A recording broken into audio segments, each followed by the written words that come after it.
Hi friends, ఈరోజు మరో కొత్త రెసిపీతో అయితే వచ్చా. ఇది potato fry or potato chips. మీకు నచ్చిన పేరు అనుకోండి. ఇది మనిషికి ఒక తీరిక చేస్తారు. ఇది నా స్టైల్ అనుకోండి. ఈ రెసిపీ మాత్రం లంచ్ బాక్స్కి పర్ఫెక్ట్ రెసిపీ. చూసారుగా ఎంత క్రిస్పీగా, ఎంత పొడి పొడిలాడుతూ వచ్చింది. మరి ఇది ఎలా చేసేయాలో చూసేద్దామా? వచ్చేయండి. నెక్స్ట్ స్టవ్ ఆన్ చేసి ప్యాన్ పెట్టుకొని 2 స్పూన్స్ ఆయిల్ వేసుకొని బంగాళదుంపని ఈక్వల్ పార్ట్స్ లైక్ క్యూబ్స్ లాగా కట్ చేసుకొని వేసుకోవాలి. ఇందులో సాల్ట్ మాత్రం అస్సలు వేయద్దు. సాల్ట్ వేస్తే ముక్క అనేది మెత్తగా అయిపోయి స్మాష్ అయిపోద్ది, గుర్తుపెట్టుకోండి. నెక్స్ట్ ఇది మీడియం ఫ్లేమ్లో ఉంచుకొనే ఫ్రై చేసుకోవాలి. ఓకేనా? మీరు హై ఫ్లేమ్లో కానీ లో ఫ్లేమ్లో కానీ పెడితే ముక్క మెత్తబడిద్ది, నెక్స్ట్ స్మాష్ అయిపోద్ది. అండ్ వన్ మోర్ పాయింట్ ఏంటంటే, దీని మీద అస్సలు లిడ్ అనేది పెట్టకూడదు. పెడితే ఆ చెమటకి అది ఇంకా మెత్తగా ఉడికిపోయి మనకి పొటాటో ముద్దకూర కింద అయిపోద్ది. సో గుర్తుపెట్టుకోండి. ఇంకో పాయింట్, ఇప్పటిదాకా మీకు ఎవరు చెప్పని టిప్ ఇది. మీకు పొటాటో మంచిగా క్రిస్పీగా ఫ్రై అవ్వాలి అంటే కర్రీ చేసే ముందు ఒక 10 మినిట్స్ కూల్ వాటర్లో ఆ పొటాటో ముక్కలు అనేవి ఉంచుకుంటే మనకి ఫ్రై అనేది చాలా పర్ఫెక్ట్గా వస్తుంది. గుర్తుపెట్టుకోండి. చూసారుగా ఇప్పటికీ లైట్ బ్రౌన్ కలర్ వచ్చింది.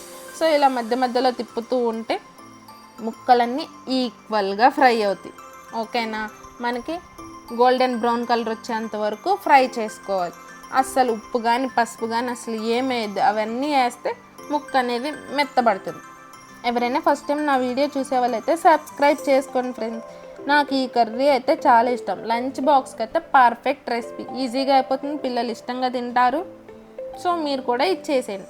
అండ్ నెక్స్ట్ మనకి చూసారుగా ఎంత బ్యూటిఫుల్గా ఫ్రై అవుతుంది. ఇంకొక 5 మినిట్స్ ఫ్రై అయితే మనకి కర్రీ అనేది కంప్లీట్ అయిపోతుంది.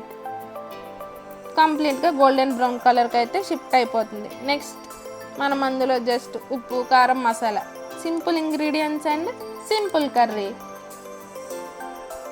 ఇది మొత్తం ఫ్రై అయ్యాక మీకు ఆయిల్ వద్దు అనుకుంటే సపరేట్ చేసుకోండి. లేదు మాకు రైస్లో కలుపుకోవడం కొద్దిగా ఊడుపులాగా కావాలి అనుకుంటే అందులోనే ఉప్పు, కారం, మసాలా అనేది కలిపేసుకోండి. ఫైనలీ గోల్డెన్ బ్రౌన్ కలర్ అయితే వచ్చేసింది. నెక్స్ట్ సాల్ట్ మీ టేస్ట్కి తగినంత, ఒక 1/2 స్పూన్ కారము, కొద్ది గరం మసాలా, చాట్ మసాలా ఏది ఉంటే అది వేసుకొని మొత్తం కలిపేసుకోవాలి. Finally done. చూసారుగా ఎంత క్రిస్పీగా, ఎంత పొడి పొడిగా వచ్చిందో. నాకైతే ఫుల్ టెంప్టింగ్గా ఉంది కర్రీ. అది దీని కాంబినేషన్ పప్పు ఉంటేనా నెక్స్ట్ లెవెల్. ఇంకా మరి మీరు కూడా ట్రై చేసిండి, ఎలా వచ్చిందో కామెంట్ చేయండి. బాయ్ ఫ్రెండ్స్, నెక్స్ట్ వీడియోలో కలుద్దాం. Take care.